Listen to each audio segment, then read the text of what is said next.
Good evening everyone. আজকের এই ছোট্ট সেশনে সবাইকে স্বাগতম। আজকে একটু খুব জ্ঞানগর্ভ আলোচনার বিষয় না, মূলত আমরা যারা আগ্রহী সবাই মিলে একটু সামনের কোর্স প্ল্যানটা আর একটু সংহত করা। আমরা তো একটা ড্রাফট করেছি, আপনাদের জানিয়েও দিয়েছি। তো বিষয়টা কি এটি একটু জানা বোঝার দরকারও আছে। সুতরাং আপনারা যতক্ষণ পারেন সময় দিয়ে আমাদের একটু এনলাইটেন করেন। তো এখানে বেশি স্লাইড শো হওয়ারও কিছু নাই। এমনি হয়তো আলোচনার সুবিধার্থে একটা দুটো স্লাইড আপনাদের দেখাবো। আপনারা কথা বলাটা জরুরি, এই হচ্ছে ব্যাপার। মানে যে এই কোর্সে যারা জয়েন করেছেন তারা কি চান, কিভাবে চান। আমরা তো একটা প্ল্যান করে রেখেছি অলরেডি, যতটুকু পারি বলেছি। তো আমরা এই 23 তারিখ যেহেতু আমাদের ঘোষণা দেওয়া ছিল যে আমরা ইন্ট্রোডাকশনটা করব, তো এটা আমরা আর শিফট করিনি। মাঝখানে প্রায় কয়েক সপ্তাহ জুড়ে বিভিন্ন রকমের ব্যক্তিগতভাবে যোগাযোগ হয়েছে, অভিজ্ঞতা শেয়ার করা হয়েছে। জেনারেল প্র্যাকটিস, অন্য শব্দে যদি বলি ফ্যামিলি মেডিসিন, আস্তে আস্তে পরিচিত হচ্ছে। সেজন্য বেশ কয়েকজন তো আমাদের সাথে এনরোল করেছেন, অফিসিয়ালি করেছেন।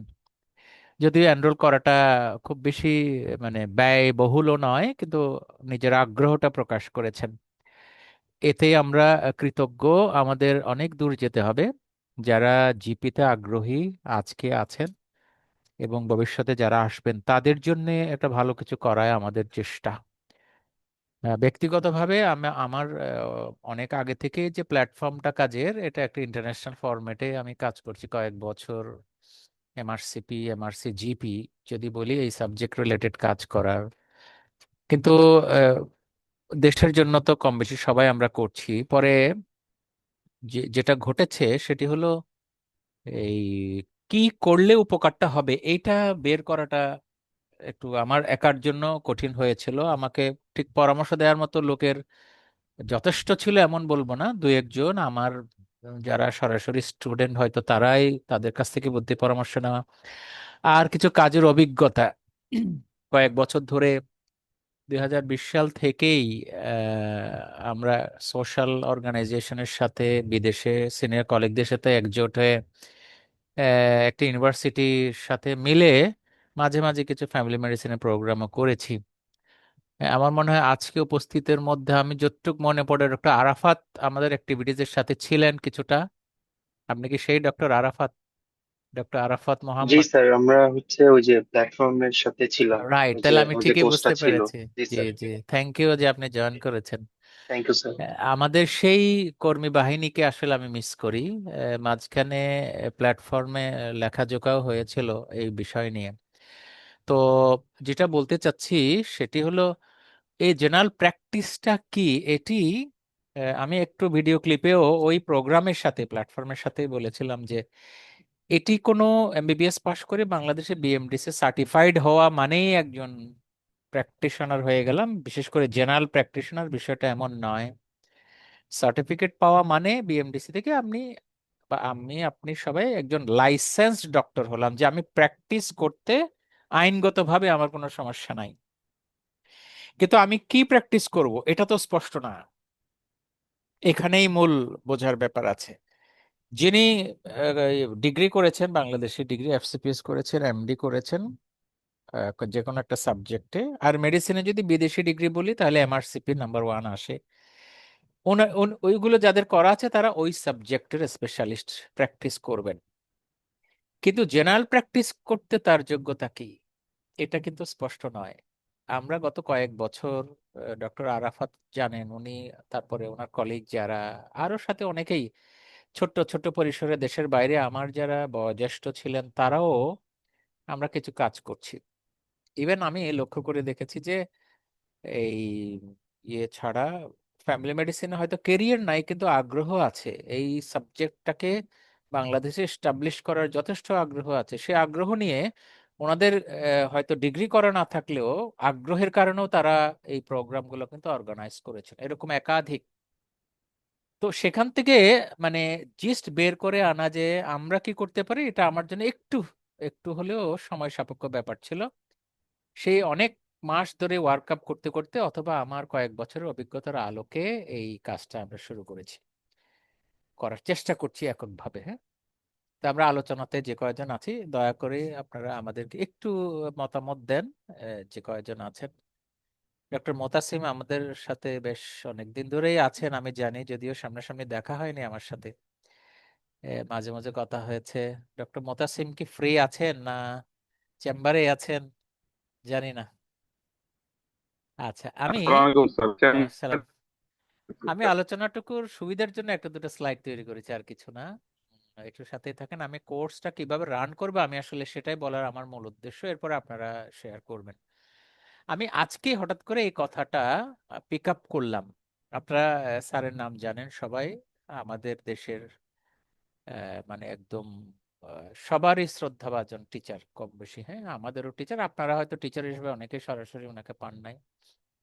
তো ওনার ব্যাকগ্রাউন্ড যারা জানেন তারা বোঝেন ওনার প্রত্যেকটি শব্দের ভেতর অনেক ওজন আছে। তো একটা পোস্ট থেকেই আমি আজকে আহ, দুপুরবেলা এই কথাটা পিক আপ করেছি। আরো কিছু কথা আছে, সব বলার সময় এখন নাই। আমি হয়তো এটাকে একটু গুছিয়ে গ্রুপে দিব আর কি। হ্যাঁ, রাতে পারলে রাতে অথবা কালকে। একজন আমার সিনিয়র, ওনাকে আমি চিনি আমার ট্রেনিং পর্বে, যখন আমি মেডিকেল কলেজে ছিলাম। উনি বিদেশে থাকেন, ওখান থেকে ডক্টর আরাফাত হয়তো লক্ষ্য করেছেন, ডক্টর আজাদ হাসান। উনি রেগুলার লেখেন, যথেষ্ট জি স্যার। সময় দিয়ে মনোযোগ দিয়ে উনি লেখেন।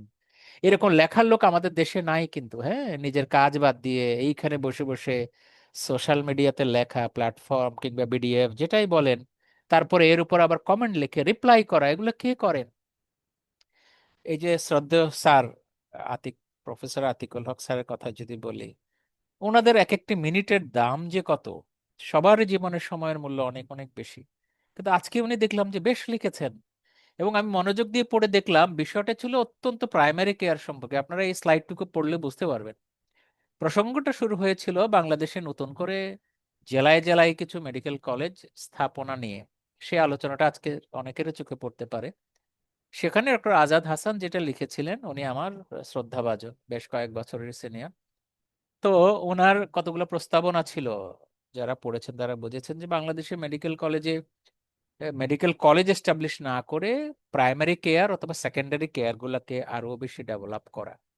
তো সেখানেই দেখেন স্যারের যে কথাগুলো, আমি হয়তো একটু পড়ি সবার জন্য। ডক্টর আরাফাত কি বলেন, পড়বো না আপনি পড়বেন? আমি পড়ি। জি স্যার, আপনি স্যারের বলেন স্যার। কথাটা আমি পড়ি। দৃঢ় শপথ নিতে হবে।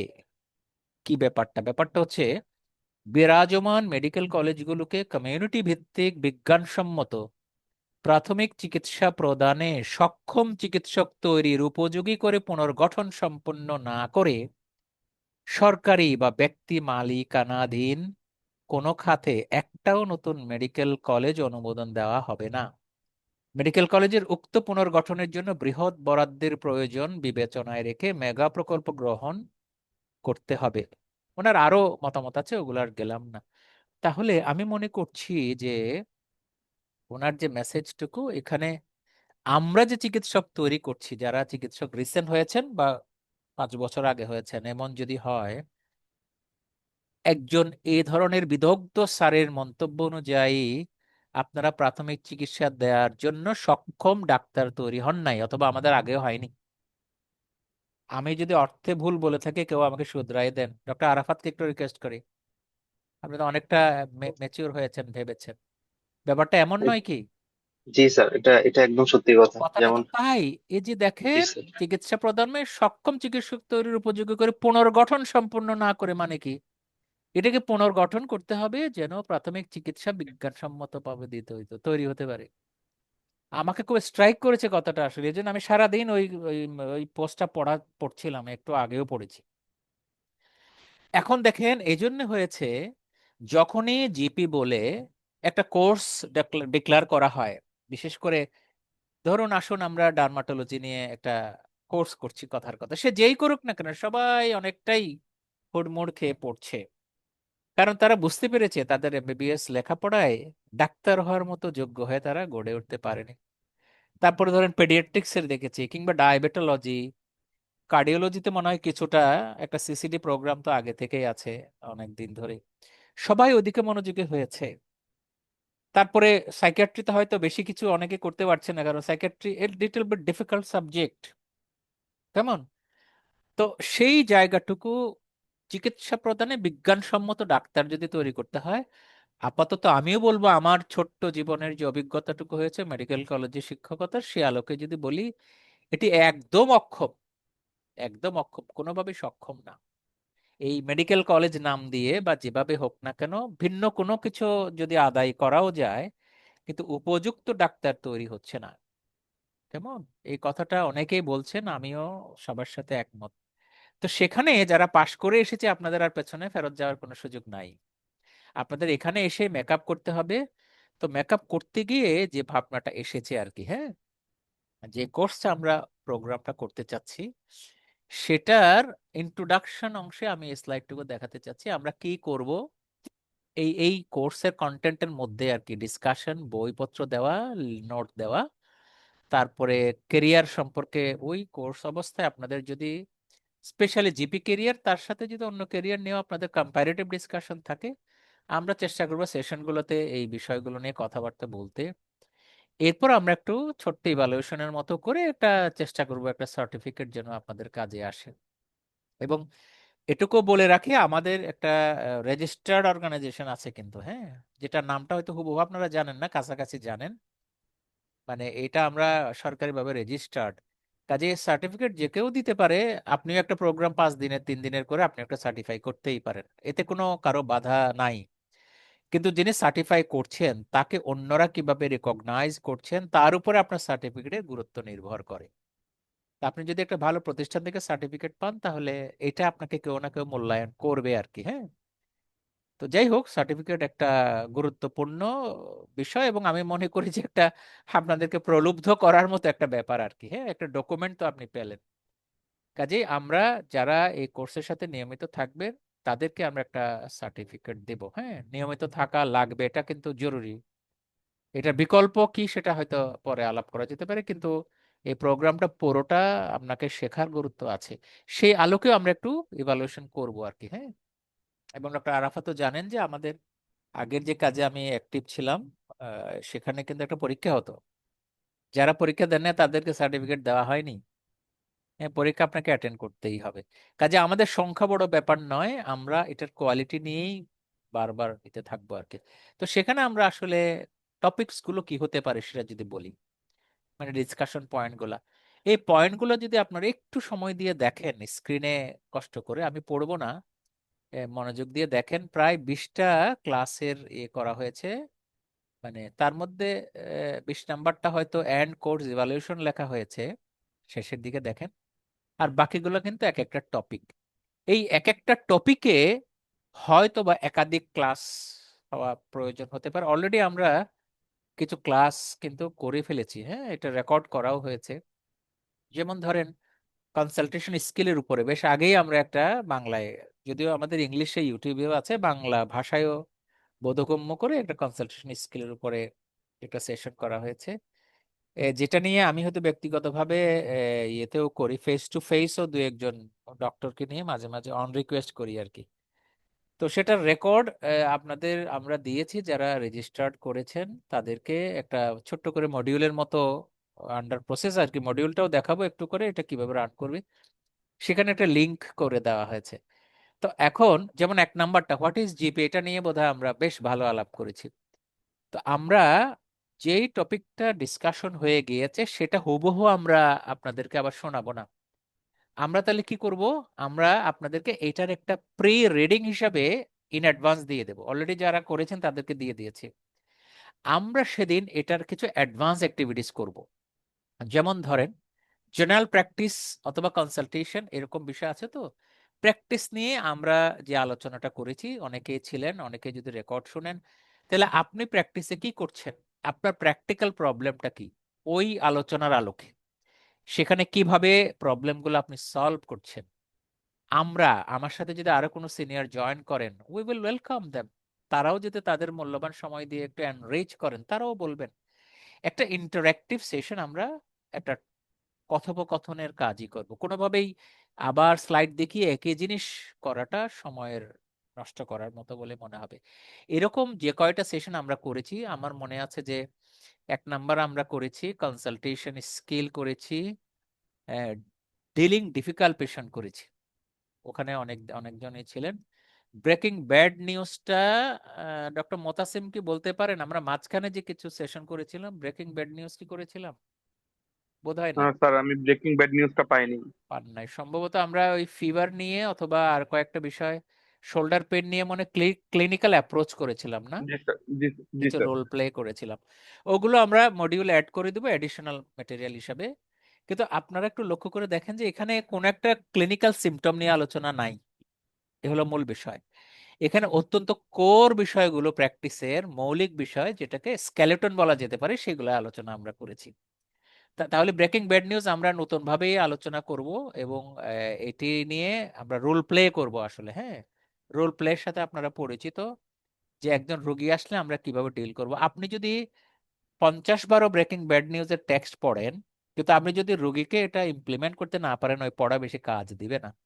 কাজে আপনারা একটু পড়ে নিবেন, আমরা ক্লাসের আগে হয়তো ব্রেকিং ব্যাড নিউজের কোনো লিটারেচার পারলে আপনাদের দিব, আর বাংলা যদি রেকর্ড থাকে দিবই, না হলে ইংলিশ হলেও দিব। আশা করি আমাদের যারা ডক্টর গ্রাজুয়েট হয়ে গিয়েছে বা মেডিকেল কলেজে পড়ে, তাদের ইংলিশ বুঝতে খুব একটা অসুবিধা হবে না। তার মানে আমরা এখানে বেশিরভাগ জিনিসেরই আপনাদেরকে সেশন শুরু হওয়ার আগে, যেই সপ্তাহে যে ক্লাসটা হবে, যে ক্লাসগুলো হবে, তার আগে কিছু প্রি রিডিং মেটেরিয়াল দিয়ে রাখবো, তাহলে আপনাদের সুবিধা হবে, মনোযোগও আপনি পাবেন, সময় নষ্ট হবে না। বেশিরভাগ বাংলায় আমরা দেবই, আর ইংলিশ যদি বাংলা না থাকে আমরা ইংলিশটাই দেব। সেটি ওই গ্রুপ যেটা আমরা করেছি, আমরা অলরেডি একটা হোয়াটসঅ্যাপ গ্রুপও করেছি, যারা এনরোল করেছেন ওই জায়গাতে আপনারা একটু বেশি মনোযোগী থাকবেন। আমরা আজকেও রিমাইন্ডার দেওয়ার চেষ্টা করেছি, ডক্টর মোতাসিম মনে হয় পার্সোনালি মেসেজ পেয়েছেন, গ্রুপে মেসেজও দেওয়া হয়েছে, ওই জি, জি কমনটাতে স্যার, দেয়নি, ব্যক্তিগতভাবে মনে হয় দেওয়া হয়েছে, একটু মনে আছে। জি স্যার।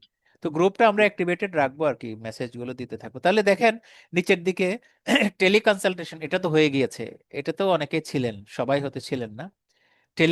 মানে কি বলে অন্য ভাষায় হলো টেলিমেডিসিন, কনসালটেশন। টেলিকনসালটেশন বা টেলিমেডিসিন। এইটার বেশ পপুলার একটা টপিক ছিল গত 2-1 বছরে এই ইয়েতে রয়্যাল কলেজের পরীক্ষায়। তো একদিন আমার মনে পড়ে যে 100 ক্যান্ডিডেটস পরে, ওই যে জায়গা পাচ্ছিল না জুমের ভেতরে ঢুকতে, পরে আমরা ফেসবুকে মনে হয় প্লাগ ইন করে দিয়েছিলাম পেজের মধ্যে। তো এরকম ছিল, কারণ এটা পরীক্ষায় মানে খুব দরকারি আর কি, এমআরসিপি বলেন ইদানিং, এমআরসিপির জন্য, এমআরসি জিপির জন্য। আর আপনার রিয়েল লাইফে প্রতিদিন আপনি টেলিফোনে কথা বলছেন, মাগনা করেন বা পয়সা তো পাবেন না আশা করি, পয়সা দিয়ে কেউ আপনার টেলিফোনে কথা বলে না। এটা আপনাকে অর্গানাইজ করতে হবে, কিভাবে বলতে হবে, সেই আলোচনাগুলো করা হয়েছে। তা আমরা তাহলে এটা কি করব, রোল প্লে করে ওই দিন আপনি টেলিকনসালটেশন যে করেন এটা আমাদেরকে শোনাবেন, আমরা চেষ্টা করব বোঝার জন্য। আশা করি আপনি আগ্রহী হবেন। আপনি কি করেন সেটা যদি আমাদের সাথে করেন, তাহলে আপনি আগে থেকে রিহার্সালটা করতে পারলেন। সবাইকে হয়তো আমরা ওই সুযোগটা দিব না, প্রতিদিন এভাবে রোল প্লে সবাইকে নিয়ে করা যাবে না, আমরা রোটেশনালি এক একটা করব আর কি। আচ্ছা, ডেটা গ্যাদারিং বলতে আমরা হিস্ট্রিটাই বুঝিয়েছি আসলে। তো হিস্ট্রি আমরা পড়ি, হ্যাঁ, আমাকে, আপনি যখন থার্ড ইয়ারে গিয়েছেন, আমরা যখন গিয়েছি, আমরা দেখেছি টিচার এসে বলেন যে হিস্ট্রি নাও, কিন্তু কিভাবে নিব একেবারে বসে হাতে ধরিয়ে দেখিয়ে দিয়েছে, এটা খুব কম ক্ষেত্রেই ঘটেছে। ওই কোন রকম একটি চার্ট বানিয়ে ওটাতে কপি টপি করে জমা দিলেন, একটা পরীক্ষা হয়ে কোন রকম আপনি পাশ করেছেন। একটা হিস্ট্রি নেওয়াকে মিনিংফুল করার বিষয় আছে। আপনি একটির পর একটি যখন প্রশ্ন করবেন, কেন করবেন, যে কোনো একটা সিমটম পে বেস করে এটার একটা যৌক্তিকতা থাকতে হবে। সেটি আমরা ওই যে ক্লিনিক্যাল সিমটোমেটোলজি নিয়ে যখন রোল প্লেটা করেছি, ওই দিন কিছুটা আমরা আলাপ করেছিলাম। আমরা আরো হয়তো আবার আলাপ করব, হয়তো পিসমিল পিসমিল হিসেবে এক্সাম্পল দিয়ে দিয়ে ছোট ছোট কয়েকটা সিমটম নিয়েও আমরা, পুরোটা না হলেও দুই একটি ওপেনিং কিছু কথাবার্তা ওই দিন আমরা বলবো। হ্যাঁ, আচ্ছা, কারো প্রশ্ন থাকলে আমাকে সাথে সাথেই জিজ্ঞেস করে নিয়েন আর কি। হ্যাঁ, ফোকাস ক্লিনিক্যাল এক্সামিনেশন প্ল্যানিং, এটাও এই ধরনের একটি বিষয়।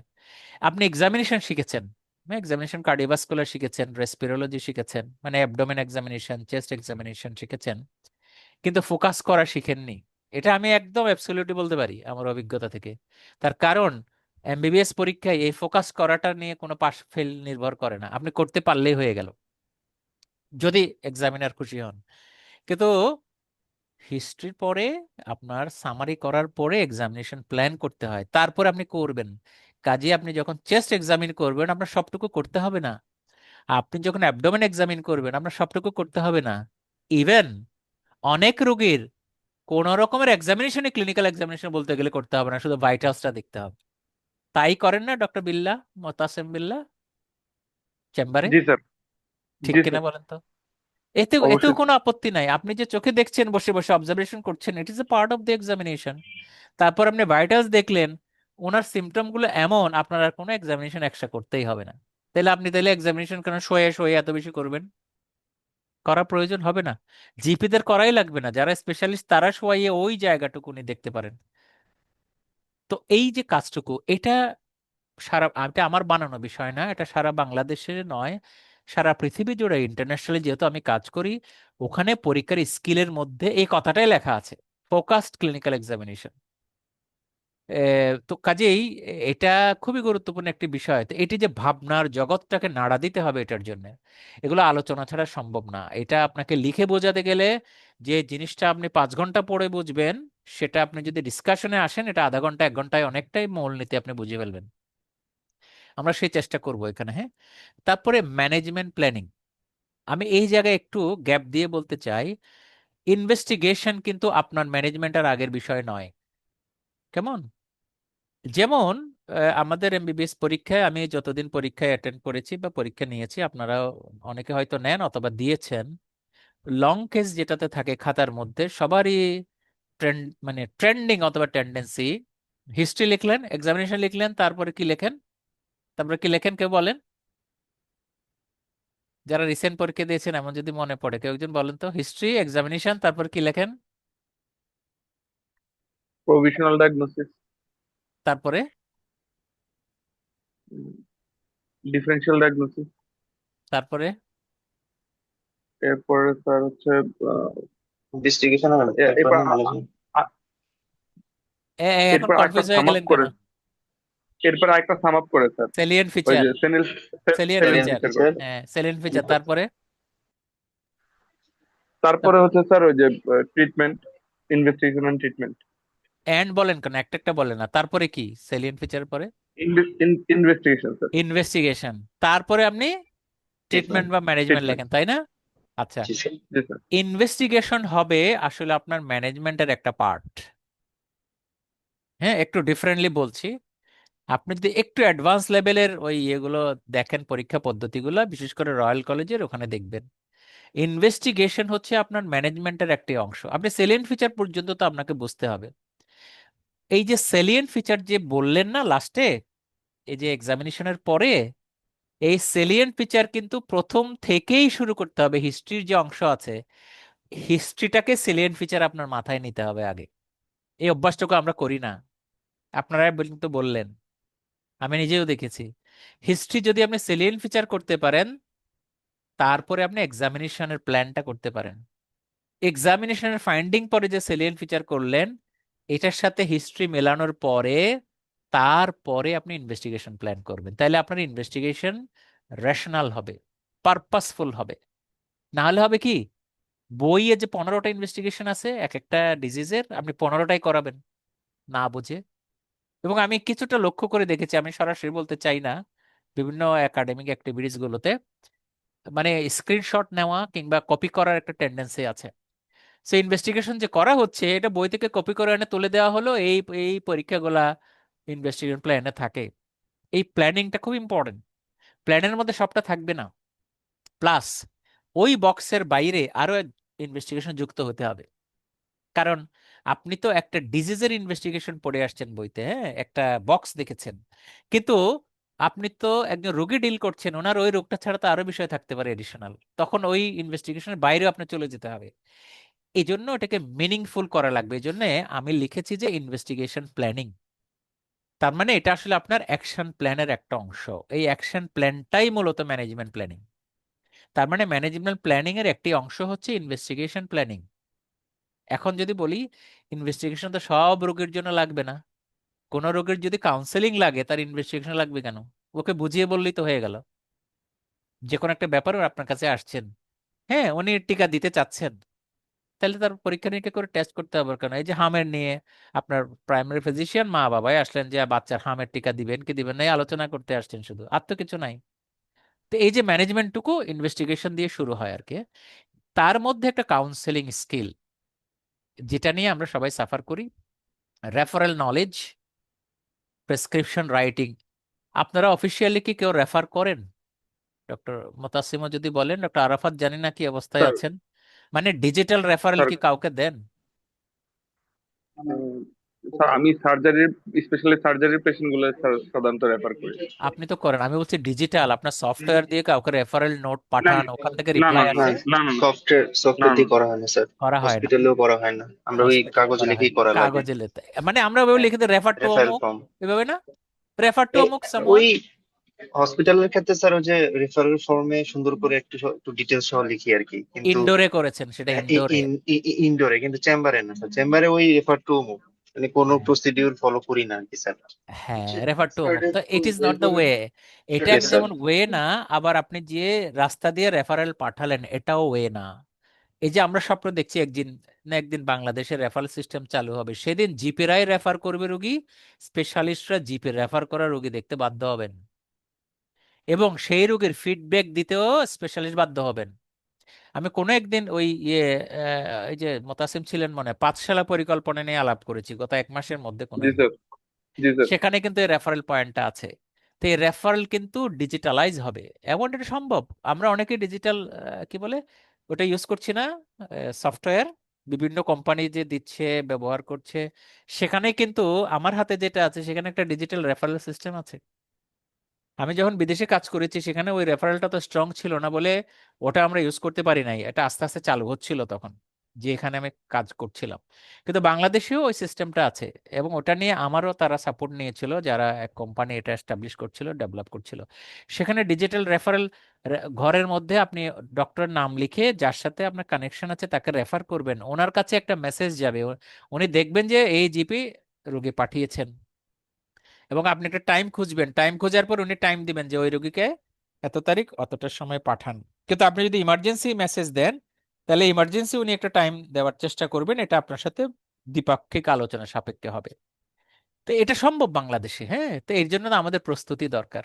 আমরা সেই আলোকেই ফ্যামিলি মেডিসিনের মানে কাজগুলো শুরু করেছিলাম আর কি, হ্যাঁ। যাই হোক, তো প্রেসক্রিপশন রাইটিং সবাই সফটওয়্যার বেসড হয়েছেন, ম্যানুয়ালিও লিখি, আমিও লিখি ম্যানুয়ালি। অনেক সময় সফটওয়্যার ইউজ করতে যে patient eye to eye contact নষ্ট হয়, সেই কাজটুকু প্রেসক্রিপশন হয়তো আমরা ক্লাসটা ডিজাইন করব, হয়তো কোনো একটা ক্লিনিক্যাল সিনারিও দিয়ে আপনাকে প্রেসক্রিপশন লিখতে দিব কিছু হয়তো প্রাইমারি আলোচনার পরে।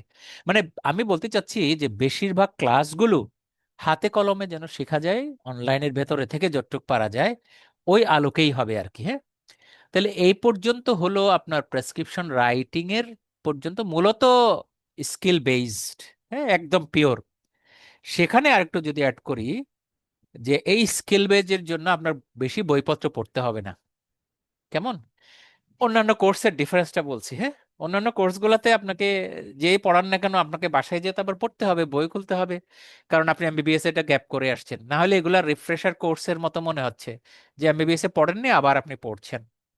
কিন্তু এই পর্যন্ত 12 নম্বর পর্যন্ত কিছুই না। এরপরে যখন কিছুটা ক্লিনিক্যাল টাচ দেওয়া হচ্ছে, খেয়াল করেন যে হোয়ার is the lesion, what is the lesion, এটা আমরা সবসময় নিউরোলজিতে শুনেছি, কিন্তু আমাদের ফোকাস থাকবে যে কোনো সিস্টেমের যে কোনো সিমটমে where is the lesion, what is the lesion, এটা কিভাবে বের করা যেতে পারে। এটা খুবই গুরুত্বপূর্ণ, কারণ আপনি হোয়ার ইজ দ্য লিশন এবং হোয়াট ইজ দ্য লিশন যদি না বুঝতে পারেন, তাহলে তো নেক্সট এক্সামিনেশন ফোকাস করতে পারবেন না, কোথায় এক্সামিনেশন করবেন। চেস্টে যদি যান, আপনাকে রেসপিরোলজি গুরুত্বপূর্ণ না কার্ডিওলজি গুরুত্বপূর্ণ, বুঝতে পারবেন না। অ্যাবডোমেনে গেলে জিআই ট্র্যাক গুরুত্বপূর্ণ নাকি ইউরিনারি ট্র্যাক গুরুত্বপূর্ণ, আপনি বুঝতে পারবেন না। তো সেই জন্য অন্যান্য সিমটম থেকেও আমরা কিছুটা ক্লিনিক্যাল সিনারিও দিয়ে আশা করি যে মানে এই কাজটা হয়তো বা একদম নতুন কাজের মতো, কারণ আমরা আমাদের সময় থেকে খালি নিউরোলজিতেই পড়তাম হোয়ার is the lesion, what is the lesion, যদিও নিউরোলজিতে খুবই গুরুত্বপূর্ণ। আচ্ছা, এরপরে ম্যানেজমেন্ট। দেখেন, আমরা কোনো ক্লিনিক্যাল সিমটম এখানে ডিজিজের নাম এগুলো লিখি নাই, কিন্তু প্রত্যেক বিষয় আলোচনা করতে গিয়ে কোনো না কোনো ডিজিজ ঘুরে ফিরে অল্প হলেও আসবে, যদিও সেই আলোচনা ডিজিজ নিয়ে হবে না। তাহলে management of acute emergency case যদি হয়, সেখানেও আমরা কিছু অ্যাকিউট সিচুয়েশন কিভাবে হ্যান্ডেল করা যেতে পারে তার কিছু মৌলিক আলোচনা, যেখানে একজন জিপি রোগীর জীবন মরণ নিয়ে ডিল করার সময় যেন রোগীর ক্ষতি করে না বসেন, এই কথাগুলো এখানে থাকবে। তারপরে ক্রনিক কেস, আমরা বলেছি এই ক্রনিক কেসগুলোই জেনারেল প্র্যাকটিসের জন্য, মানে কে জানি বলেছিল না গোল্ড মাইন, একটা শব্দ ওই স্লাইডে বলেছিলাম। এই গোল্ড মাইন মানে আপনি সবসময় আপনার বৈষয়িক এটা এখান থেকেই পাবেন, ক্রনিক কেসগুলো। তাহলে ক্রনিক কেস তো অনেক, রোগের তো কোনো শেষ নাই। আপনি কোর্স করে কিভাবে শেষ করবেন ক্রনিক কেস? একটা ডায়াবেটিস পড়তে কতদিন লাগে ডক্টর আরাফাত বলবেন, এই যে সিসিডি কোর্সটা? আর 6 মাস 6 মাস মানে কোর্সটা আর কি। কোর্সটা, হয়তো প্রতিদিন না, সপ্তাহে একটা দুইটা এরকম ক্লাস তো। হ্যাঁ, এখন অল্টারনেটিভ উইকসে হয় আর কি, মানে আগে আলটা- থেকেই হতো। হ্যাঁ। তাহলে প্রায় যদি 6 মাস ব্যাপী আপনি শুধু ডায়াবেটিস শিখেন, তাহলে আপনার হাইপারটেনশন শিখতে তো কয়েক মাস লাগবে, আপনার রিউমাটোলজিক ডিজিজ শিখতে কয়েক মাস লাগবে। লাগবে এজন্য যে আপনি এমবিবিএস তে গ্যাপ করে আসছেন, দুর্ভাগ্য এটা। কাজে ওই বিষয়গুলো আপনি আলাদা আলাদা শিখবেন। ডার্মাটোলজি বিশেষ করে জেনারেল প্র্যাকটিসে আসলে একটা গুরুত্বপূর্ণ বিষয়, ওগুলো আলাদা আলাদা করে লম্বা লম্বা শিখবেন। তাহলে আমরা এখানে তো এগুলো শিখাবো না বা শেখানোর চেষ্টা বলছি না, আলোচনার কথা বলছি, কিন্তু কতগুলো মূল নীতি আছে ওই বিষয়ের বাইরে, হ্যাঁ, ওই ওই ওই ক্লিনিক্যাল টপিকেরও বাইরে, সেই বিষয়গুলো একটু আলোকপাত করা কিছুটা প্রশ্ন উত্তরের মাধ্যমে, হ্যাঁ, কিছুটা কুইজ কোয়েশ্চেন করে করে আমরা এটা বলার চেষ্টা করব। আহ, এর মধ্যে আমি একটু অ্যাড করে রাখি আপনাদের এই এর বাইরে, মানে এই বাংলা কোর্সটার বা এই এই প্রোগ্রামটার বাইরে আমরা ওই পরীক্ষার্থীদের জন্য, যদিও এটা মনে হয় সবারই উপকারে হবে, কতগুলো ট্র্যাপ কোশ্চেন আলোচনা শুরু করেছি। এটা অবশ্য বৃহস্পতিবারে না, আশা করি যে এটা প্রতি রবিবারে মঙ্গলবারে এই দুই কোনো একটা দিন, সম্ভবত আগামী রবিবারে হওয়ার সুযোগ আছে।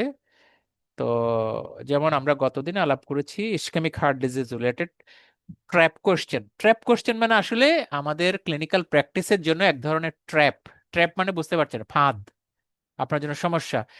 ওই ক্লিনিক্যাল কোয়ারি গুলো কিভাবে সলভ করা যাবে, কোথায় ট্র্যাপ, কথার মধ্যে নলেজের, এটা আলোচনা করা হয় আর কি, অল্প বিস্তর ঘন্টাখানিক। কেউ কেউ চাইলে ওখানে থাকতে পারেন। সেগুলো বিশেষ করে ক্রনিক কেস নিয়েই আলাপ করা হয়, মাঝে মাঝে ইমার্জেন্সিও কিছু। তো এটা মাত্র শুরু হয়েছে খুব চমৎকার ভাবে, আগামী দিন বোধহয় প্ল্যান করেছি এ বিষয়ে কথা বলার জন্য, ব্রঙ্কিয়াল অ্যাজমা রিলেটেড, হ্যাঁ। ঘন্টাখানেক একটু যোগাযোগের মধ্যে থাকবেন, বা আমাকে জানালে বা গ্রুপে মেসেজ দিয়ে রাখবো নি, ইংলিশ ইন্টারন্যাশনাল গ্রুপটাতে রেগুলার মেসেজ যায় একাধিক। তাহলে এই ম্যানেজমেন্ট অফ ক্রনিক কেজের প্রিন্সিপাল গুলো, হ্যাঁ, যত আপনি কেস ভাবে অ্যাটেন্ড করবেন না, প্রিন্সিপাল নিজে নিজেও বুঝতে পারবেন। আচ্ছা, principles of handling minor operations, এটি আমার সাবজেক্ট পার্সোনাল ক্যারিয়ারের সাথে সরাসরি না হলেও জেনারেল প্র্যাকটিস চর্চা করার কারণে, বা আমি ছোটখাটো ইনজুরি এটা সেটা হ্যান্ডেল করার কারণে আমি কিছু জিনিস বোঝার চেষ্টা করেছি, এবং আপনাদের জেনারেল প্র্যাকটিস বই থেকে কিছু নেওয়ার চেষ্টা করেছি।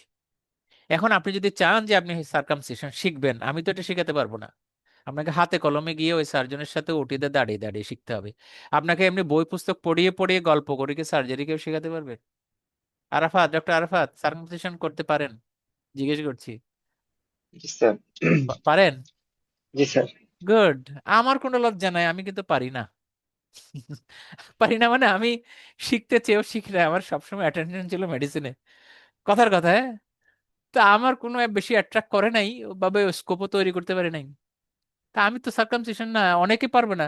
কার্ডিওলজিস্ট যারা সবাইকে এনজিওগ্রাম করতে পারে, ডক্টর আরাফাত বলেন। আপনি ম্যাচিওর এনাফের জন্য জিজ্ঞেস করছি, যারা না কার্ডিওলজিস্ট স্যার। তারা কি না স্যার, পারেনি। তারা কি এনজিওগ্রাম করতে পারবেন? না, সবাই পারেনি স্যার। বেশিরভাগই পারবেন না, এগুলো জি স্যার। ছাড়াই কার্ডিওলজিস্ট হওয়া সম্ভব বাংলাদেশে। জি স্যার, ডি কাট করে। তাহলে তারা কি করছেন, তারা কার্ডিওলজির জেনারেল প্র্যাকটিস করছেন। বুঝতে পারছি এবার? খেয়াল করেন কথাটা। যারা নেফ্রোলজি, সবাইকে ডায়ালাইসিস ইউনিটে কাজ করেন, ডায়ালাইসিসের দায়িত্বে আছেন কি মনে হয়? একটু আরাফাত সময় থাকলে কথা বলেন না না, প্লিজ। না না স্যার, স্যার, না আমি। স্যার। না, না, না স্যার। অবশ্যই, অবশ্যই না, জি। আমার চোখের দেখা বলছি। তাহলে তারা নেফ্রোলজির কি করেন? তারা নেফ্রোলজির জেনারেল প্র্যাকটিস করেন, সাথে কিছু স্পেশালিস্ট ওপিনিয়ন দেন। কাজেই যত স্পেশালিস্ট দেখতে পাচ্ছেন, ওরা বেশিরভাগ কিন্তু জেনারেল প্র্যাকটিস করেন, ওই সাবজেক্টে জেনারেল প্র্যাকটিস করেন। কিন্তু স্যার, অনেকেরই বিল্লাহ কিছু, আমি একটু 1 মিনিটে শেষ করি লাস্ট কথাটা। আমি যেটা বলতে চাচ্ছি পরে আপনি যোগ করেন, আমি জি, বলতে চাচ্ছি ওনারা জেনারেল প্র্যাকটিস করেন প্লাস স্পেশালিস্ট ওপিনিয়ন দেন, এটাও সত্য। কিন্তু ওনারা বেশিরভাগ এই স্কিল গুলা থেকে অনেক দূরে। এটা আমার অবজারভেশন। ওনারা হয়তো জানেন এই শব্দগুলো, আছে কতগুলা ব্যাপার, কিন্তু এটার যে মেথডিক্যালি শিখা, এটা তার পরীক্ষা পাশের সময় এগুলা কাজে লাগে নাই। Motasim, doctor Motasim, please. না স্যার, বলতে চাচ্ছিলাম যে নেফ্রোলজির ব্যাপারটাতে যে ডায়ালাইসিস তো পরে অনেক সময় তো স্যার মানে ফিস্টুলা কাজ করে, ফিস্টুলা হ্যাঁ হ্যাঁ, আপনার ভয়েসটা একটু আপ ডাউন হয়েছে, আমি বোধহয় বুঝতে পেরেছি। অনেক সময় ফিস্টুলাটাও তাদের প্রসিডিওরটা তারা মানে হয়তো সিদ্ধ হস্ত হন নাই। কারণ সিদ্ধ হস্ত না হলেও তো চলে, মানে এটা নেগেটিভলি বলতে চাচ্ছি না, না হলেও বাংলাদেশের প্রেক্ষিতে প্র্যাকটিস করা তো চলে। ওষুধ লেখা জি স্যার। চলে না? যেমন সব সাবজেক্টে আমি, ওষুধ লেখা চলে না? জি স্যার, যেমন আমি একটু বলি স্যার, যেমন আমার হসপিটালে যেমন ফিস্টুলা দেখা যাচ্ছে যে আইসিইউ সিনিয়র যারা আছে, মানে সেমো বা ওরা করেন, অথবা ভাস্কুলার সার্জন যারা আছেন তারা করে ফিস্টুলা। তারা করেন, হ্যাঁ। মানে নেফ্রোলজিস্টরা ওই যে রেফার করে দেয়, তাদের সাথে একটা লিয়াজও থাকে। তো ওভাবে অবশ্যই। রেফার সিস্টেমই চলে। মানে আচ্ছা। ঢাকার ঢাকা শহরে ম্যাক্সিমাম হসপিটাল কিন্তু এভাবেই চলে স্যার, না, চলছে বড় তো, হসপিটাল কোন গুলোর জন্য। রকম চলছে, চলতেও দেন, অসুবিধা নাই। আমি বলছি যে আমাদের, তাহলে এই আলোচনায় আপনারাও যে যেটুক শেয়ার করলেন, আমাদের স্কিলের কিন্তু যথেষ্ট অভাব। হ্যাঁ, আমার আসলে মূল ফোকাস ওখানেই, এই কোর্সটা রান করার পেছনে। আমরা যে যার যার যার যার জায়গায় আছি, ওই স্পেশালিস্ট স্কিলটাও আমাদের নাই, অথচ আমরা স্পেশালিস্ট হিসেবে প্র্যাকটিস করছি। ঠিক একইভাবে এটা শুধু জেনারেল প্র্যাকটিশনারের স্কিল নয়, কিন্তু যদিও জিপি হিসেবে আমরা প্রোগ্রামটা লঞ্চ করেছি, এটা যে কোনো ক্লিনিশিয়ানের, বিশেষ করে যারা প্রাইমারি ফিজিশিয়ান, স্পেশালিস্টও কিন্তু প্রাইমারি ফিজিশিয়ান। কিভাবে, ডক্টর আরাফাত? স্পেশালিস্টের কাছে যখন রোগী যাবেন, প্রথম রোগী যাবেন, ওই স্পেশালিস্ট নিজেই কিন্তু প্রাইমারি ফিজিশিয়ান। উনি ওই সাবজেক্টের প্রথম ডাক্তার, রোগীর জন্য প্রথম ডাক্তার। আমাদের তো পেশেন্ট ট্র্যাকিং এভাবে হয়, আপনার জিপি হয়ে যাচ্ছে না, কাজে উনি কিন্তু প্রাইমারি ফিজিশিয়ান। এই শব্দের পার্থক্য আছে। উনি হয়তো স্পেশালিস্ট ওপিনিয়ন দিতে পারেন, কিন্তু তারও এই সমস্ত, এই যে স্কিলগুলো জানা দরকার আছে। এটি আমার সামান্য জীবনের অভিজ্ঞতাটুকু আসলে আলটিমেটলি আমি আপনাদের সাথে আগামী দিনগুলোতে বসার চেষ্টা করছি। তো সেখানে আমরা সার্জারি পর্যন্ত এসে বলতে চাচ্ছি যে মাইনর অপারেশন করতে গেলেও কিছু কিছু বিষয় জানা দরকার। আমার মনে হয় আমি যখন আলোচনা করব, আপনারা অনেক বিষয়ে একমত হবেন, আমার বিশ্বাস। কারণ আমি বিভিন্ন লিটারেচার ঘেটে অথেন্টিক সোর্স থেকে এই জিনিসগুলো গ্যাদার করার চেষ্টা করেছি আর কি। যাই হোক, এরপরে important issue, ethics and legality in the clinical practice. কেমন? এথিক্স অত্যন্ত সিনিয়র দুটো কথা আমি আপনাদের বলি। এথিক্স কিভাবে আমরা না জেনে বড় হয়েছে, আমি নাম বললে একটু ভিন্নভাবে দেখাবে। আহ, অনেক বছর আগে একজন কার্ডিয়াক অ্যারেস্ট হলেন, একজন খুবই গুরুত্বপূর্ণ প্রভাবশালী ব্যক্তি আর কি, মন্ত্রী মহোদয়। তো ওনার অসুস্থতাটা ব্যাখ্যা করা হচ্ছে একটা টপ মোস্ট ইনস্টিটিউটের বস। তো উনি বললেন যে উনি সিগারেট খান, তারপরে ওনার এই মানে শরীর অবস্থা ব্যাখ্যা করতে যে উনি সিগারেট খান, উনি বলে দিলেন সাংবাদিকদের কাছে, কে কাছে। তা আমি স্বভাবত এগুলো নিয়ে আলাপ করি না, কোথাও বলি টলি না, আমি শুধু লেসনটা একটুক নিলাম। যিনি বলেছেন আসলে ওনার হয়তো এই জানাটুকু নাই যে একজন রোগীর অনুমতি ছাড়া ওনার কোনো ধরনের হেলথ রিলেটেড ইনফরমেশন ওনার বেনিফিটের বাইরে বলা উচিত নয়। এটাকে কি বলে ইথিক্সের ভাষায়? কনফিডেন্সিয়ালিটি, গোপনীয়তা। এটি মানে জানা ছিল না নিশ্চয়ই, নাহলে উনি তো এভাবে বলতেন না, তাই না? বেশ কয়েক বছর আগের কথা। ইদানিং আরেকজন ইয়ে খেলোয়াড়ের ঘটনা ঘটেছিল, যে ওনারও সিপিআর টিপিআর লেগেছিল, হয়তো আপনারা কেউ জেনে থাকলে জেনে নেন, আমি মুখে বলবো না।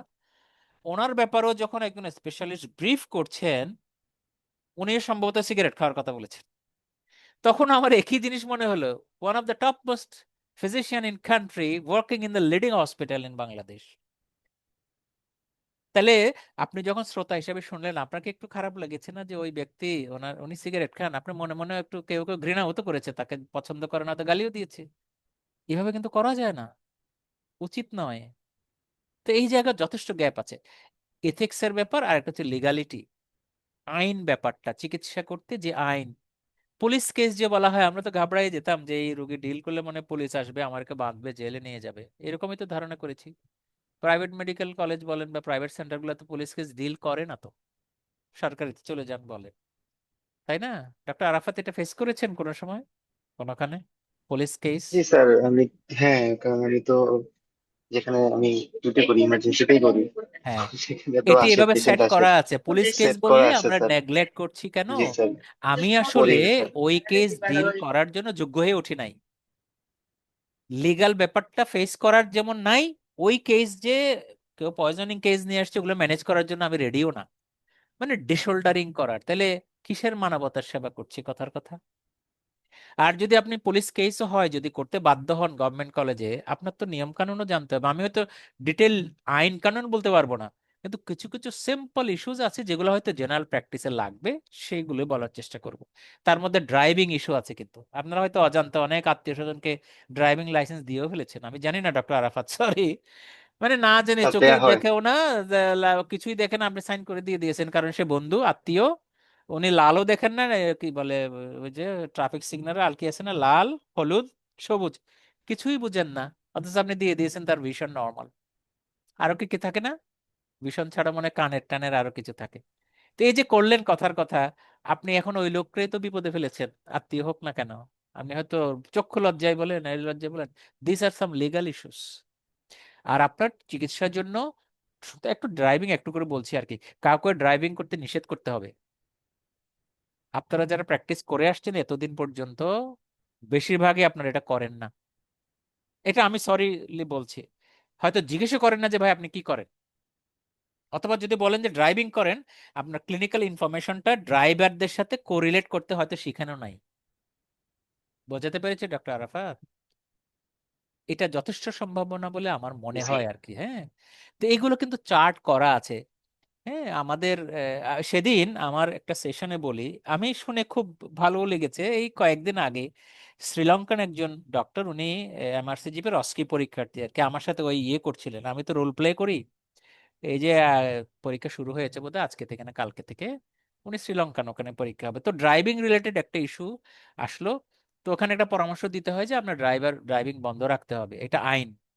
তো ডাক্তার, ওই যে রোগী বললো, ডাক্তার আমি তাহলে খাবো কি?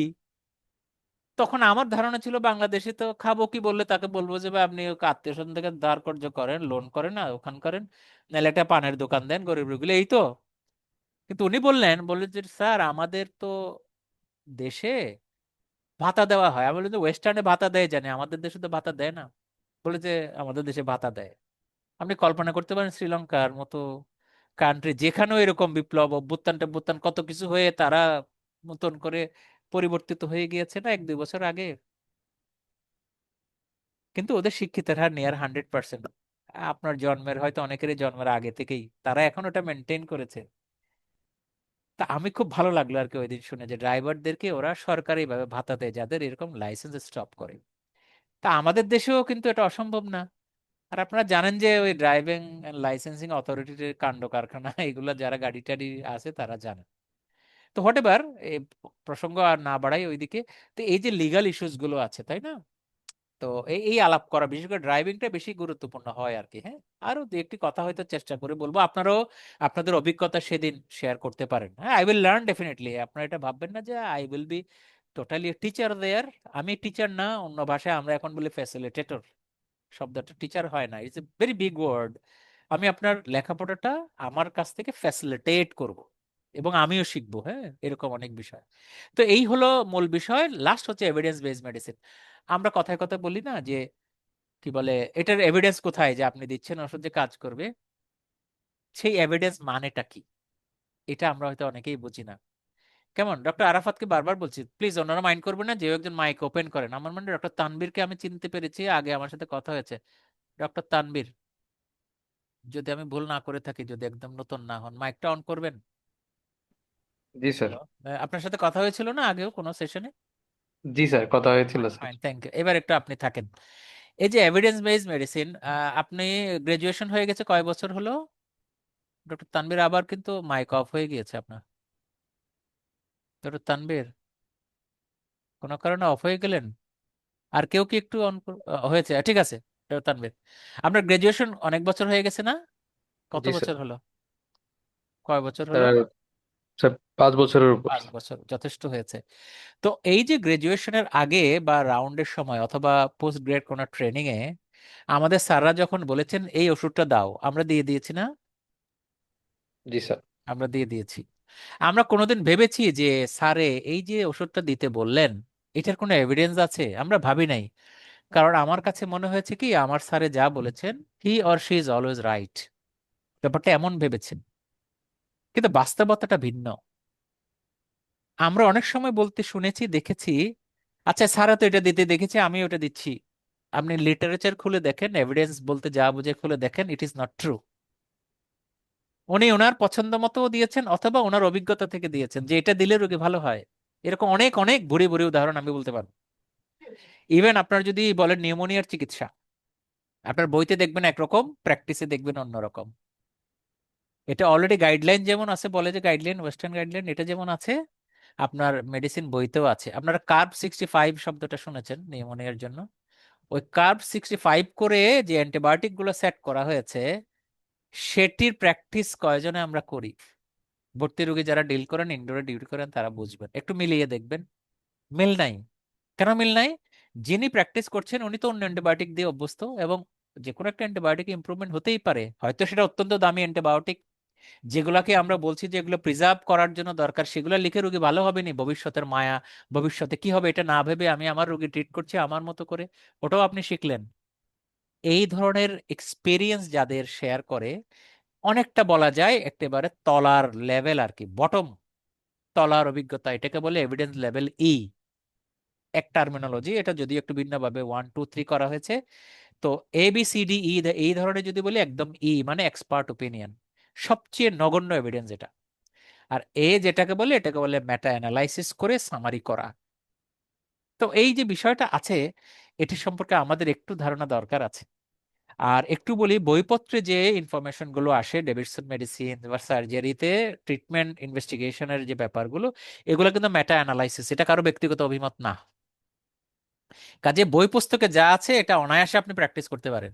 কিন্তু কারো কোনো সেমিনারের কথা, কোনো মর্নিং সেশনের কথা বুঝতে গেলে আপনাকে আবার একটু পিছনে যাওয়া দরকার মনে হয়। এরকম কিছু কথাবার্তা, ওই ব্যাপারটা কিভাবে সেট হয়েছে সে আলোচনাগুলো হবে, সেখানে একটু বায়ো স্ট্যাটিস্টিক্সও আলোচনা হবে।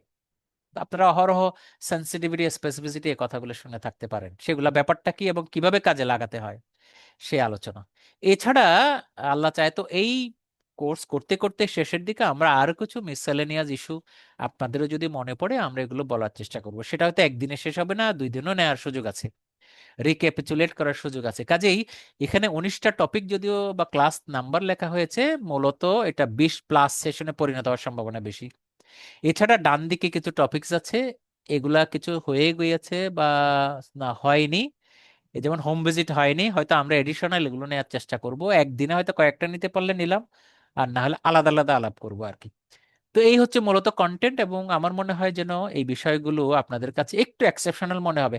কথাগুলো হয়তো পরিচিত শব্দগুলো, কিন্তু কনসেপ্টটা একটু ডিফারেন্ট। আমি আজকে এটা বলার জন্য আসলে আপনাদের বোধহয় কষ্ট দিলাম। যারা আগ্রহী থাকবেন একটু আমাদের সাথে মানে জয়েন করতে পারেন আর কি। হ্যাঁ, তো পুরো প্রোগ্রামটা এটাই, আমি একটু ইয়ে করে দেখিয়েছি আর কি। তো যেটাই আমরা ফাইনাল, এটা হচ্ছে এই 23 তারিখ তো হয়ে গেল আমাদের।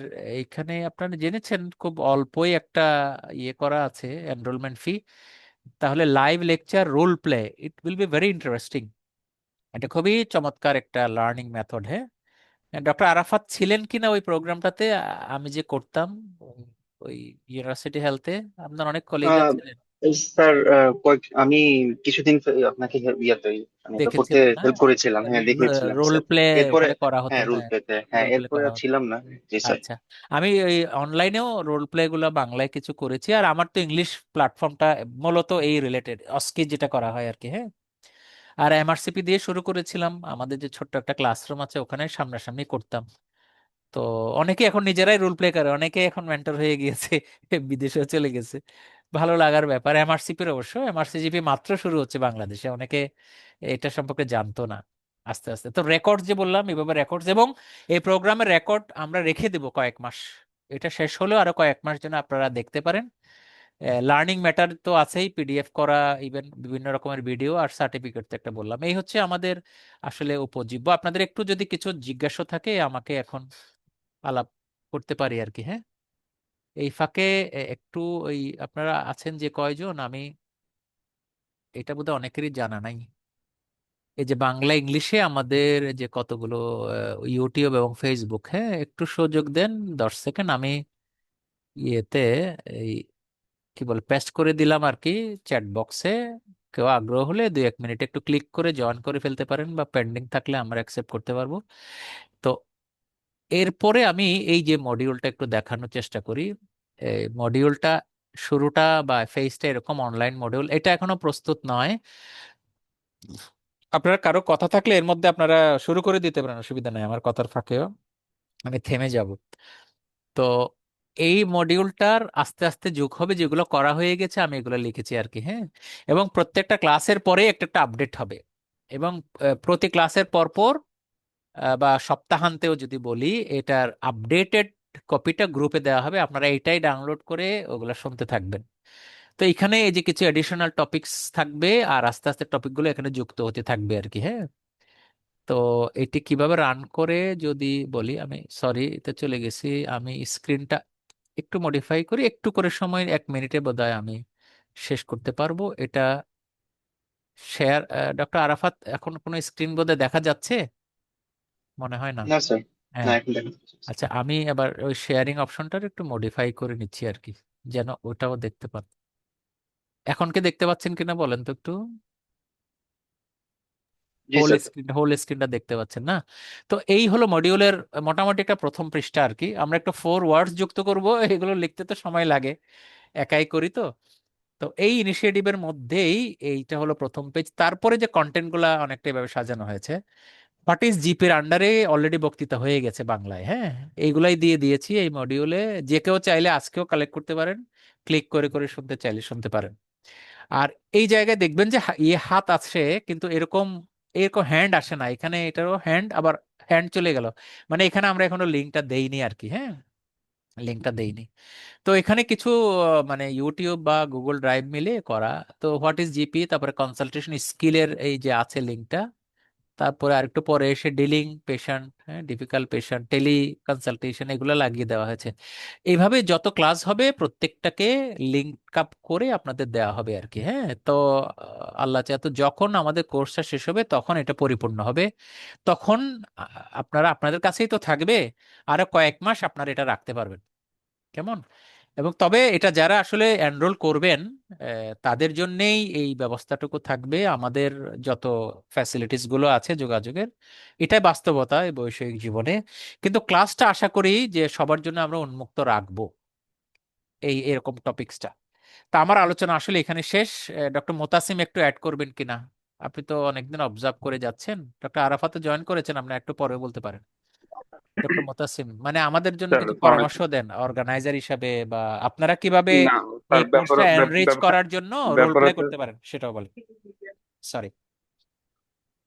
স্যার, ধন্যবাদ স্যার। মানে যেটা হচ্ছে ব্যাপার স্যার, যে আহ, এই কোর্সটা নিয়ে ধরেন স্যার, যারা অনেকদিন ধরে আসলে অবজার্ভ করতেছিলাম, তারা হয়তো ভালো বলতে পারবো, মানে যে এটা তো আসলে কি শিখতে পারবো, আসলে কি শিখতে চাই। কিন্তু অনেকে হয়তো ভাবতেছে এখানে হয়তো ম্যানেজমেন্ট শেখাবো, যেটা ইউজুয়ালি আমাদের কান্ট্রিতে হচ্ছে আর কি। ম্যানেজমেন্ট শিখাই দিচ্ছে, জিপি কিভাবে হবে না হবে। আপনারটা তো পুরো একদম 360 ডিগ্রি ধরেন স্যার উল্টা। এটা উল্টা মানে অবশ্যই, যা এখানে ভাবতেছে মানুষ। ম্যানেজমেন্ট আমি তো বলেছি, আমি বলতে চাচ্ছি কোন একটা ডিজিজের ম্যানেজমেন্ট নয়, ওভারঅল সব ডিজিজের ম্যানেজমেন্টের যে প্রিন্সিপাল আছে এটা আমাদের শেখা উচিত, এটা এখানে গ্যাপ আছে। এটা আমি একদম শক্তভাবে আমার অভিজ্ঞতা থেকেও হ্যাঁ, বলবো। কেমন? এটা ওইটাই বললাম, মানে আমরা যারা কলেজে আপনাকে অবজার্ভ করছি তারা বলবে। আর এটার গুরুত্ব বা এটার ইম্পর্টেন্স, এটা আসলে আমরা তারা বুঝতে পারবো যারা এটা আপনার সাথে অনেকদিন ধরে আছে। কিন্তু যারা নাই তারা হয়তো বলবে যে এগুলো আবার শিখে নাকি। হ্যাঁ, এটা ভালো হিসাবে বলেছেন। হয়তো অনেকে আছে। মনে করবে যে ধুর, এগুলো তো আমি জানি, এগুলো আবার শেখার কি আছে, তাই না? মনে হতে হ্যাঁ পারে। স্যার। এটা আমাদের এবং আমি জানি না কেউ যদি এনরোল করেও থাকে যে ম্যানেজমেন্ট শিখবে, মানে মানে ডিজিজ ম্যানেজমেন্ট, যেটা আমরা আসলে হ্যাঁ, ওইভাবে আসলে হয়তো অনেকটাই হতাশ হবে আমাদের আজকের স্লাইড দেখার পরে। আমিও তাই মনে করি, এজন্যই আজকের সময়টা বেছে নিলাম যেন আমি একটু বিস্তারিত আসলে প্রোগ্রামটা বলতে পারি। তো এটি হয়তো আজকের যতটুকু আলোচনা হয়েছে ওটা রেকর্ড করে আমি ওপেন করে দিব আর কি, কালকে পর্যন্ত, কালকে হয়তো। তো গ্রুপে থাকলে সবাই জানলেন। তো আরেকটা প্রশ্ন করেছি যে আপনারা যারা আজকে শুনলেন, আপনারা যদি মনে করেন যে এই প্রোগ্রামটা মানে ইফেক্টিভ হতে পারে, তাহলে আপনাদের একটু রিকোয়েস্ট করি যে আপনারা একটু বন্ধু বান্ধবের মধ্যে একটু আলাপ করেন। আমরা এক্স্যাক্টলি ক্লাসটা শুরু করব আগামী সপ্তাহে, মানে টপিক ওয়াইজ। যেমন 1 নম্বরটা আগামী বৃহস্পতিবারে করব। তো এর মধ্যে আরেকটু আলাপ, আরাফাত কিছু বলবেন কি না? একটা আরাফাত। না স্যার, আমি তো আজকে জয়েন করলাম, একটু আমাকে এই গ্রুপটা কোনটাতে অ্যাড হবো মানে স্পেসিফিক আচ্ছা, এটার জন্য আমার দেখে নাই স্যার। ডোয়ামস বিডির হোয়াটসঅ্যাপ নাম্বারটা আপনার আছে না? জি স্যার, জি স্যার, ওটা আসছে, ওখানে হ্যাঁ। ওখানে টেক্সট করে দিলেই হবে, আমি আচ্ছা, আপনাকে লিংক দিয়ে দেবো, ওকে স্যার। বাংলা লিঙ্কটা। হ্যাঁ, আর চ্যাট বক্স দিলাম না, ওখানে একটু দেখেন, এখনই পাবেন। ওই যে বাংলা জি লেখা, স্যার। ওই যে ইয়ে আছে, হোয়াটসঅ্যাপ একটা বাংলা লিঙ্ক আছে, ওই যে এখনই চ্যাট বক্সে দেখেন, উইদিন ব্র্যাকেট বাংলা, হোয়াটসঅ্যাপের জি জি জি ওখানে স্যার। ক্লিক করলে আপনি ঢুকে গেলেই হবে, ওটা বাংলা। আচ্ছা, ওগুলো দেখতে থাকেন। আরেকটা হলো, ডক্টর মোতাসিম একটু বলেন, আর আমাদের আরো যারা রেজিস্টার্ড আছেন তারাও থাকলে বলতে পারেন, আমরা এটা কতদিনই করব এটা নিয়ে একটু ভিন্ন মত পাচ্ছিলাম। কেউ কেউ এই যে এফসিপিএস পরীক্ষার্থী ছিলেন আর কি, যে আগামী জুনে বোধহয় পরীক্ষা, এখন তো জুলাইয়ে না হয়ে জুনে হবে, তারা, তাদের একজন আমাকে বললেন যে স্যার আমি তো খুব আগ্রহী, কিন্তু আমি আবার একটু সিরিয়াসলি এফসিপিএস পরীক্ষা দিব। প্রথমে আমরা বলেছিলাম সপ্তাহে 4 দিন করে করলে আমাদের হয়তো 1.5 মাস বা এরকম সময় শেষ হয়ে যেতে পারে। আমি ওভাবে রেডি করেছিলাম, কিন্তু ওনার রিকোয়েস্ট শোনার পরে আমি বললাম যে দেখি যারা এনরোল করেছেন ওনাদের সাথে একটু কথা বলি। তো এই করতে করতে আমরা এটা কি আসলে 3 মাসে শেষ করব না একেবারে? খেয়াল করে দেখেন ডক্টর মোতাসিম, মোতাসিম একটু কি কানেক্টেড থাকবেন, বা ডক্টর তানবীর, আমি যাদের জি স্যার, আগে আমি চিনেছি তাদের বলছি, ওনারা আছি মাইন্ড স্যার। করেন আমি না, এনিবডি ক্যান টক, যে জি স্যার, জি স্যার। আমরা সপ্তাহে স্যার, আমি একদিন বলে বৃহস্পতিবারে রাতে, আর আরো একটা যদি অ্যাড করি তাহলে শুক্রবার সকালে, সকালে মানে ধরেন 10:30, আর রাতে বৃহস্পতিবারে 9:30। এভাবে যদি 2 দিন করি, আমাকে আজকে একজন পরামর্শ দিলেন, ও খুব সিরিয়াস, বলে যে, স্যার আসলে লম্বা না করে এই 3 মাস 4 মাসে শেষ করেন। তো পরে দেখলাম যে আমরা সপ্তাহে 2 দিন করলে হয়তো 2.5-3 মাসে এটা শেষ হতে পারে। এটাকে কনভেনিয়েন্ট মনে করেন? শুক্রবার কিন্তু সকালে 10:30। মোতাসিম একটু বলবেন না? ডক্টর আরাফাতও শুনছেন হয়তো। শুক্রবার, এখন স্যার ওই যে শুক্রবার অনেকের হয়তো বাইরে প্র্যাকটিস অথবা অন্য কোনো কোচিং থাকে কিনা, যেমন এটা আমার এটা নাই, আমি হ্যাঁ, পারবো। ঠিকই ঠিকই বলেছেন, এটা কিন্তু জি থাকে, এটা মাথায় রেখে বলছি যে অনেকে জি আল্ট্রাসোনোগ্রাম স্যার। ট্রেনিং ট্রেনিং করছে। জি স্যার, আমি হ্যাঁ। ডিসকারেজ করছি না, আবার এটাও সত্য, দোয়া করেন আল্লাহ যেন আমাকে ভালো রাখেন, সুস্থ রাখেন, আমি আমার কাজটা করতে পারি প্রতিদিন। হ্যাঁ, আমি না থাকলে ক্লাসটা তো আপাতত নেওয়ার মতো কাউকে তৈরিও করি জি নাই, আমি স্যার। পারি নাই। জি স্যার। কিন্তু আপনারা যদি কেউ মিসও করেন, এটাকে ওই রেকর্ড দিয়ে কভার করতে হবে আর কি। বুঝতে পেরেছেন? আমরা রেকর্ড অ্যাভেলেবল করে দেব। আমরা আশা করব যে সবাই যোগ করবেন, কিন্তু বাস্তবে এটা 1.5 মাস বলেন 3 মাস বলেন, আসলে ইভেন আরাফাতের খেয়াল আছে, আমরা যখন ওই প্রোগ্রামটা করতাম এটা প্রায় 6 মাস জুড়ে করতাম, বিওএইচএস এর প্রোগ্রাম। অনেকগুলো টপিক থাকতো, 72টা টপিক ছিল শুধু আলোচনা, এরপরে তো প্র্যাকটিক্যাল। এবং ইট ওয়াজ ট্রু যে আমরা ফ্যাসিলিটেটর তো অনেকজনই ছিলাম, আমরা মডারেটর বা মডুলেটর আমরা প্রায় কানেক্টেড থাকতাম, পার্টিসিপেন্টরা সবাই সবসময় থাকতে পারেন নাই। এটি বাস্তবতা, জি কাজে স্যার। এটা নিয়ে ওয়ারিড হওয়ার কিছু নাই। যে কয়জন থাকতে পারেন আমরা তাদের নিয়ে, যদি আপনি কথার কথা একাও থাকেন, আই উইল বি দেয়ার ইনশাল্লাহ। কেমন? যদি আমি বলছি যে সপ্তাহে 2টা করলে হয়তো 3 মাসে শেষ হয়, এটা একটা স্ট্যান্ডার্ড টাইমও হয় বটে। আমি আজকে পরামর্শটা পেয়ে এটা রিভাইজ করছি চিন্তাটা। কেমন? আর এছাড়া স্যার, আরো, আহ, হ্যাঁ বলেন বলেন। স্যার একটু ইন্টারাপ্ট করলাম, স্যার ক্লাস ডিউরেশন গুলো কতক্ষণ হবে? 1 ঘন্টা, এক অন ঘন্টা অ্যান অ্যাভারেজ, ম্যাক্সিমাম 1.5 ঘন্টা, এর বেশি না। আচ্ছা আচ্ছা। মানে 1 ঘন্টা টার্গেট থাকবে, কিছু প্রশ্ন উত্তর পর্ব সহ। ও, হয়তো 1.5 ঘন্টা হতে পারে। আপনারা ডিসকাশনের অংশ যদি বেশি নিতে চান, আমি এটা এনকারেজ করবো আর কি। আমি বেশি কথা বলতে চাইবো না, আমি খুব মৌলিক কিছু কথাবার্তা, ওই যে বললেন না যে অনেকে তো জানেন, এগুলো আমি সব জানি, এটা তো সত্য, কিছু না কিছু তো আমরা কম বেশি জানি। তো কাজে আমার বোধহয় বেশি বলারও থাকবে না, আমি কিছু হয়তো, আমার টেন্ডেন্সি হচ্ছে পেশেন্ট ওরিয়েন্টেড কথা বলা আর কি, একটা সিনারিও দিয়ে ওই রিলেটেড কথাগুলো বলা, ওখান থেকে আপনি প্রিন্সিপালটা কিভাবে বের করে নিয়ে আসবেন, এইভাবে আলাপ করা। তো সেটা 1 ঘন্টা থেকে 1.5 ঘন্টা, এর বেশি হওয়ার কথা নয়। যদি শুক্রবার হিসাব করেন তাহলে 10:30 থেকে 11টা 12টা বাজতে পারে আর কি, এর বেশি না। জি স্যার। তাহলে জুমা প্রেয়ারের জন্য কেউ প্রিপারেশন নিতে চাইলে আরো 1 ঘন্টা হাতে সময় থাকবে প্রায়, তাই না? জি স্যার। আর সকালে স্যার ঘুম ওটা থেকে উঠে যেটা ভালো হয় ওইটাই আমি করেন। মনে করছি যে এটা জি আমরা স্যার। ওই ওই সার্টিফিকেট কোর্স করতেও এই টাইমগুলো এভাবে মেনটেন করেছি। জি স্যার। সকালে প্রথমে 2টা ক্লাস হওয়াতে টাইট ছিল, পরে আমরা একটাতে নিয়ে আসছিলাম, একটাতে নিয়ে আসছিলাম। আর 9:30 টাইমটা কি ঠিক আছে বৃহস্পতিবারে? একটু রাতে, নয়েজ হ্যাঁ হচ্ছে ডক্টর রাফাত, হ্যাঁ। বৃহস্পতিবার সময় ঠিক আছে স্যার, রাতে আচ্ছা স্যার। ঠিক আছে, তাহলে আমরা এটাই করি। আপনারা আগামী দিন যারা এনরোল করেছেন বা করবেন বৃহস্পতিবারের রাতের জন্য রেডি থাকবেন, তাহলে আমরা আগামী বৃহস্পতিবার আর শুক্রবার সকালের জন্য রেডি হব। তার আগেই যাদের সাথে যোগাযোগ হবে আমরা লার্নিং মেটেরিয়াল ওই মডিউলটা তো অলরেডি দিয়েও দিয়েছি, আবার রিমাইন্ডার দিব, যেখানে এই জেনারেল প্র্যাকটিস রিলেটেড একটা ডিসকাশন হবে এবং অনেক কিছু আলাপ হতে পারে যেগুলো আলাপ হয়ে গেছিল। ওই যে ইভেন চেম্বার ডেভেলপমেন্ট, তারপরে ফিনান্সিয়াল ইস্যুস গুলো, আপনাদের অভিজ্ঞতাগুলো শেয়ার করবেন। আমিও শিখবো, আপনারাও বোধহয় শিখতে পারবেন। তাহলে ব্যাপারটা এই দাঁড়ালো। আর কোনো যদি আলাপ না থাকে আমরা শেষ করি, হ্যাঁ? মোটামুটি 1 ঘন্টাই হলো, এভাবে আলোচনা চলবে, 1 ঘন্টাতেই আশা করি শেষ হয়ে যাবে। আর যে নাম্বারটা দেওয়া আছে এই নাম্বার একটু আমাকে অফিসে হেল্প করেন, একজন ওনার সাথে টেক্সট করে নিয়ে যোগাযোগ করবেন আর কি, কিভাবে এনরোলমেন্টটা করা যায়, হ্যাঁ? উনি আপনাকে যথেষ্ট ইনফরমেশন দিবেন, খুব বেশি ইনফরমেশন দেওয়ার কিছু নাই, ভেরি সিম্পল, হ্যাঁ। Thank you very much, thank you very, আল্লাহ ভালো রাখুক।